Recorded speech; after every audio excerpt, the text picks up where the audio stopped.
tayo ha dito sa news natin kasi mukhang dumadami ang kaso nila Senator Alan Cayetano. Punta mo natin si Sentry.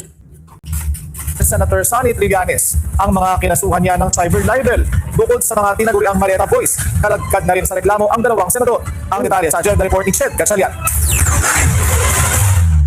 Hindi lang 18 Maleta Boys ang muling sinampahan ng kasong cyber libel ni former Senator Antonio Trillanes na nagtungo ngayong Huwebes sa Justice Department. Pati ang mga senador na sina Alan Peter Cayetano at Rodante Marcoleta, dawit din.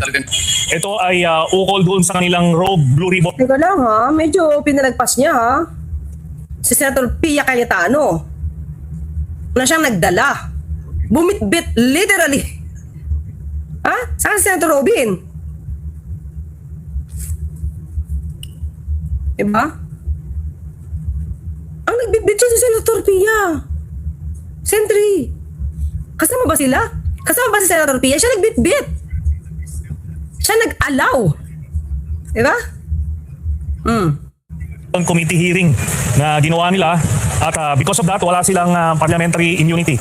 Paliwanag ni Trillanes na Cayetano at Marcoleta ang nag-facilitate at nagbigay raw ng direktiba sa mga dati umanong bodyguard ng pagandang si Zaldico na maglabas ng mga aligasyon laban sa kanya. Tinutukoy ni Trillanes ang Blue Ribbon Committee hearing ng Cayetano Block noong June 4. Nakapag-deliver po ako kay Senator Trillanes sa 86 Security Ojeda, sa 86 Security Ojeda Street sa Quezon City.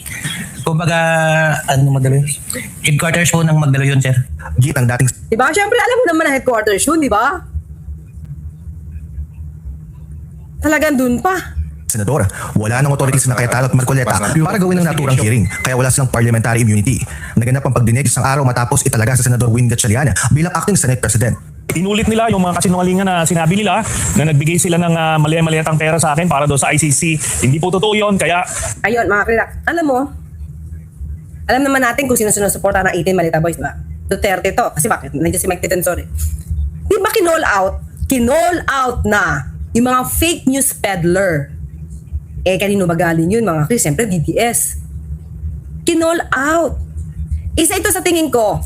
Yung nagsasabi na nagbabayad, binayaran yung mga representative ng ICC. Nakarating na yun, siyempre. Diba? Oh. Bawat salita, bawat okasyon na sasabihin nila yung kasinungalingan na yun, magpa-file po ako ng kaso sa kanila. Marso na unang magsampa sa Trillanes. Anyway, siyempre, every time na magsasalita ka, one count yun, another count yun, pwede. Oo, pwede. Anas ng reklamong cyber libel complaint at perjury laban sa Maleta Boys. Dawit din ang kanilang abogado na si Attorney Levito Baligon at si dating Congressman Mike Defensor. Kaya itong mga 18 ex-bodyguards na to, habang patuloy sila nagpapagamit dun sa mga political battles sila, meron silang kakaharapin na consequences. Ito na ang pangatlong beses na nagsampa ng kaso si Trillanes laban sa Maleta Boys. Para sa agenda, Ched Gatchalian, Billionaire News Channel. Sana ma-resolve na, no, mga ka-clear? Okay, basahin lang natin to. Konti. Meron pa tayong kaso, mga clear, hindi lang ito, inuna ko lang to. Dalawa tong kwento.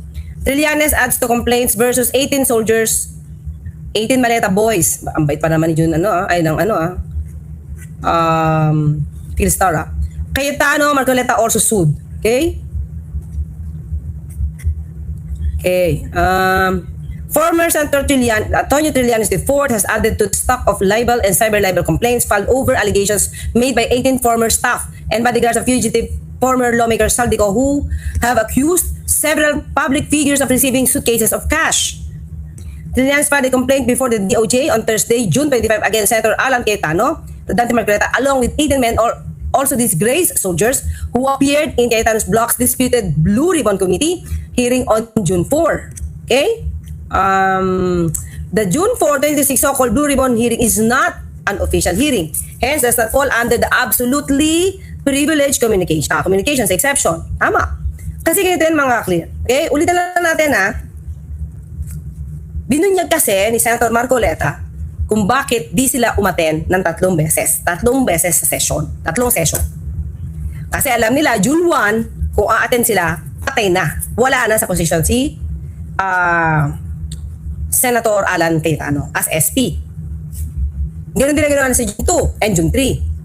Di sila umaten, binoykot nila daw para ma-protectionan at ma-present si yung 18 Maleta Boys noong June 4. So, ibig sabihin, mga ka-clear, alam naman nila na darating yung time na wala sila sa posisyon.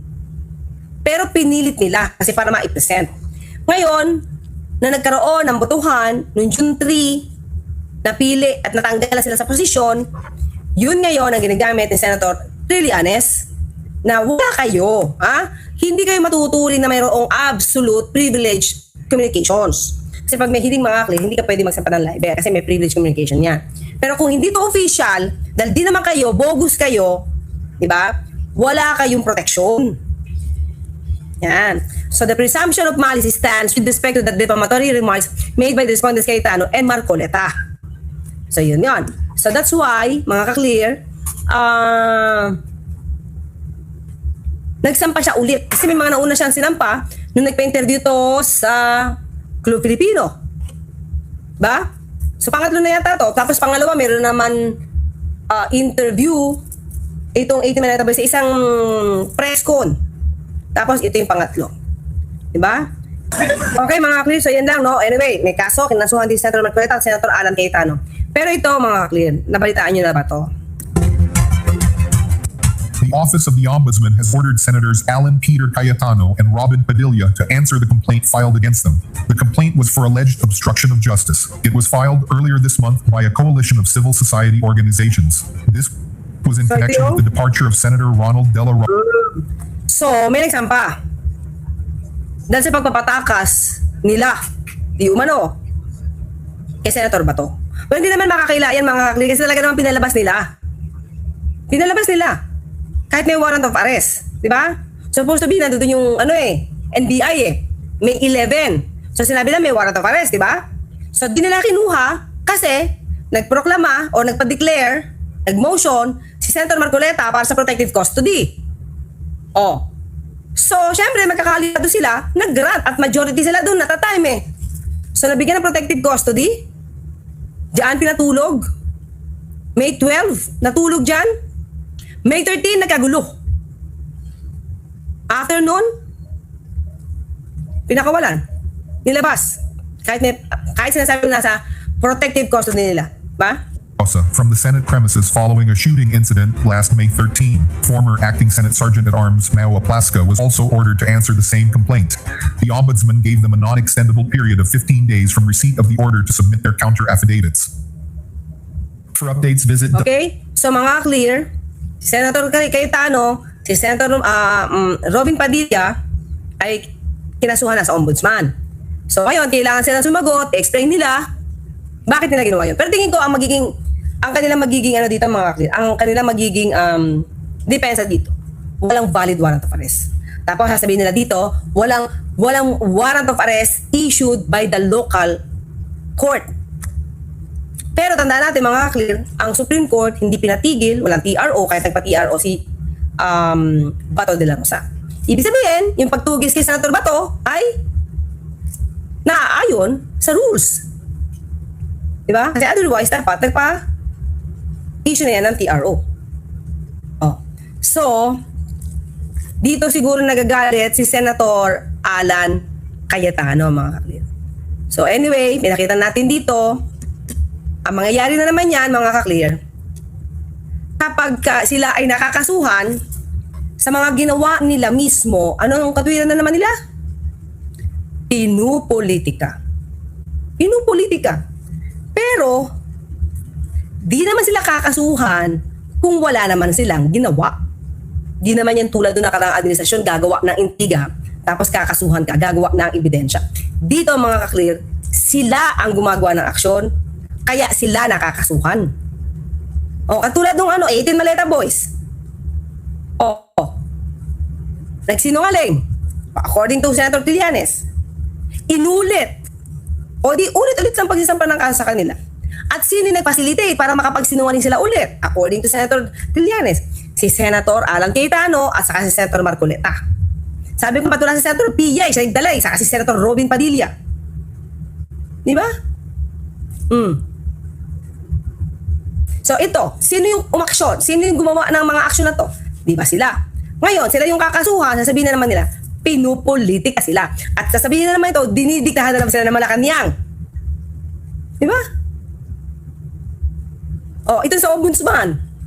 Di ba? Susunod nating topic mga kakliriyaan. Ang ingay na naman ni Senator Alan Cayetano hindi matigil. Talaga, hindi matigil. Parang hindi lalaki. Diba? So dito mga kakli, syempre galita naman sila kay Senator Trillanes. Kaya lang syempre, may nabibiktima kayo eh. So yung biktima ay pwedeng magsampa ng kaso. Hindi naman kayo lang yung lumalabag na kayo sa batas. Oh. Kaya dalawang kaso ang haharapin ngayon ni Senator Alan Cayetano. Okay? Yung kay Senator Trillanes, cyber libel, at saka yung pagpapatakas kay Senator Bato de la Rosa.